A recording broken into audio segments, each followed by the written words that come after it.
Friends, welcome to my YouTube channel Saraswati commerce academy.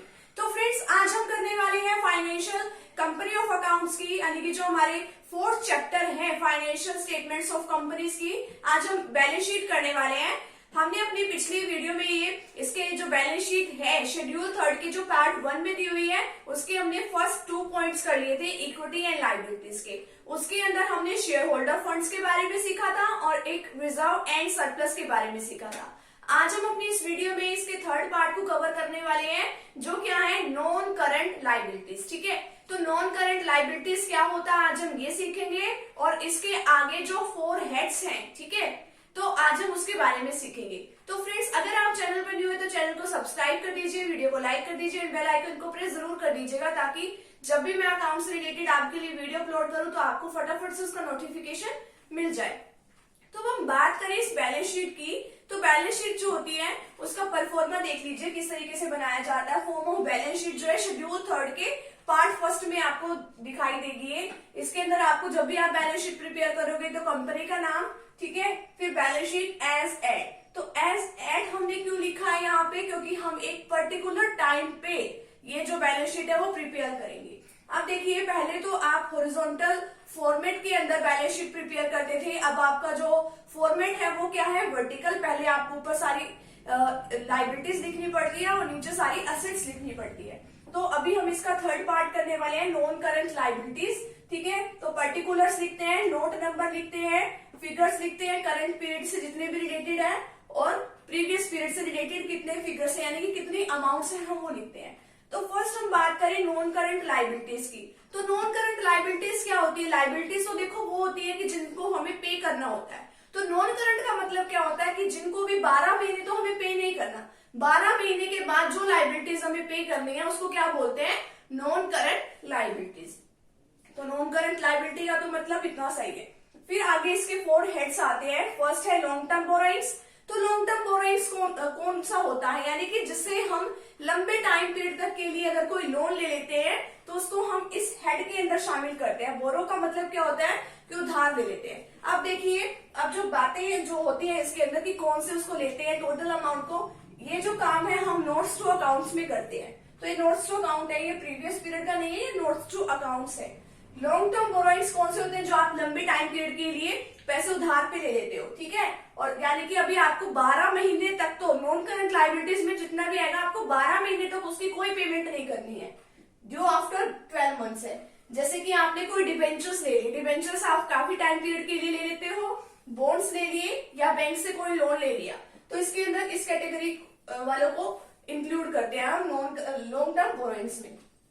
ठीक है, next आता है आपके पास डेफर्ड टैक्स लायबिलिटीज। इसके अंदर हमें नेट लेना होता है। डेफर्ड टैक्स लायबिलिटी क्या होती है, बहुत कंफ्यूजन रहती है इसमें भी। तो डेफर्ड टैक्स लायबिलिटीज का मतलब क्या होता है कि जिसके अंदर आपकी अकाउंटिंग इनकम जो है वो टैक्सेबल इनकम से ज्यादा होती है। देखिए, आपके क्वेश्चन में एक अकाउंटिंग इनकम दे रखी होती है, एक टैक्सेबल इनकम दे रखी होती है। अकाउंटिंग इनकम किसके अकॉर्डिंग तैयार की जाती है, जो भी हमारी ऑर्गेनाइजेशन या जो भी कंपनी होती है वो अपने अकाउंटिंग प्रिंसिपल्स के अकॉर्डिंग हमारा जो अकाउंटेंट है उसको प्रिपेयर करता है। और टैक्सेबल इनकम कौन प्रिपेयर करता है, जो हमारा टैक्स डिपार्टमेंट होता है वो वाली वो इनकम वगैरह टैक्स लेने के लिए प्रिपेयर करते हैं। तो दोनों का फॉर्मेट अलग अलग हो जाता है। ठीक है, तो दोनों का फॉर्मेट क्या हो जाता है, अलग अलग हो सकता है। कि डेप्रिसिएशन का मान लो एक एग्जाम्पल ले लेते हैं कि डेप्रिसिएशन जो है वो हमारा जो अकाउंटेंट है वो स्ट्रेट लाइन मेथड वाला वो मेथड अडॉप्ट कर रहा हो, और दूसरे वाला जो टैक्सेबल इनकम यानी कि जो टैक्स डिपार्टमेंट है वो कौन सा एक फॉर्मूला अडॉप्ट कर रहा है, वो वाला कि जिसके अंदर एक स्ट्रेट मेथड के अलावा जो रिटर्न डाउन वैल्यू मेथड है वो वाला मेथड जो है उसके अंदर वो अडॉप्ट कर रहा है। तो अब देखिए, अब जो हमारा जो मेन किस पे फोकस रहता है कि जो कि टैक्स डिपार्टमेंट जितनी भी हमारी टैक्सेबल इनकम निकालेगा हमें उतना टैक्स पे करना पड़ता है। हमें उतना टैक्स क्या करना पड़ता है, पे करना पड़ता है। तो वो हमारी अकाउंटिंग इनकम से कम का भी हो जाता है और अकाउंटिंग इनकम से ज्यादा का भी हो जाता है। तो इन दोनों के बीच का जो डिफरेंस होता है अकाउंटिंग इनकम का और टैक्सेबल इनकम का, तो उसको हम क्या कहते हैं, डेफर्ड टैक्स। तो अगर अकाउंटिंग इनकम ज्यादा बनती है हमारी टैक्सेबल इनकम से, वो हमारी डेफर्ड टैक्स लायबिलिटीज के अंदर आता है। तो इसके अंदर हम नेट लेते हैं इसका।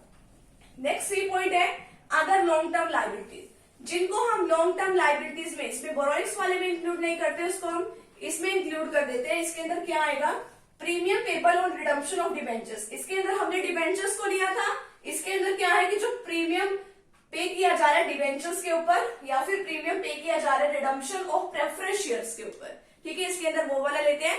रिडम्पशन के टाइम पे अगर कोई भी प्रीमियम वगैरह पे किया जा रहा है या तो डिबेंचर्स पे या फिर प्रेफरेंस शेयर्स के अंदर। ठीक है, और लास्ट जो हमारा पॉइंट है long term provisions. Long term provisions वो होते हैं कि जिनके लिए यानी कि अभी 12 मंथ्स तक तो कोई अभी क्लेम वगैरह नहीं आने वाला है, बाद के लिए हम एक प्रोविजन सेट करके रखते हैं कि अगर इससे रिलेटेड कोई लाइबिलिटीज है तो हम इसको कवर अप कर लेंगे। इसका पॉइंट यहाँ पे दिया हुआ है, जैसे कि प्रोविजन फॉर एम्प्लॉय बेनिफिट्स।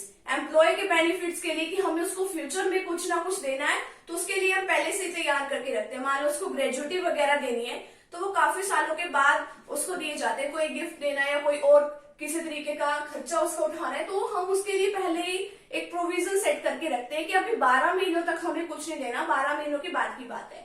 एक होता है प्रोविजन फॉर वारंटी क्लेम्स।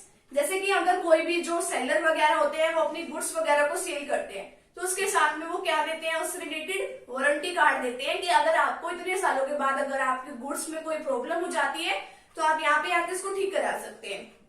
ठीक है, तो आप जाओगे तो सही, बट उस जो वेंडर है, जो सेलर है, उसके लिए तो वो क्या होगा, खर्चा होगा। तो पहले ही एस्टिमेट करके रखता है और उसके अकॉर्डिंग वो एक प्रोविजन वगैरह सेट करके रखता है। तो इसके अकॉर्डिंग ये लॉन्ग टर्म प्रोविजन जो है हम वो क्रिएट कर लेते हैं। तो आज का हमारा टॉपिक बस इतना सा ही था। आज के टॉपिक में हमने नॉन करंट लायबिलिटीज के पार्ट को कवर कर लिया। तो फ्रेंड्स, अगर आप चैनल पर न्यू हो तो चैनल को सब्सक्राइब कर दीजिए, वीडियो को लाइक कर दीजिए, बेल आइकन को प्रेस जरूर कर दीजिएगा। मिलते हैं नेक्स्ट टॉपिक के साथ एंड नेक्स्ट वीडियो के साथ। Thank you very much.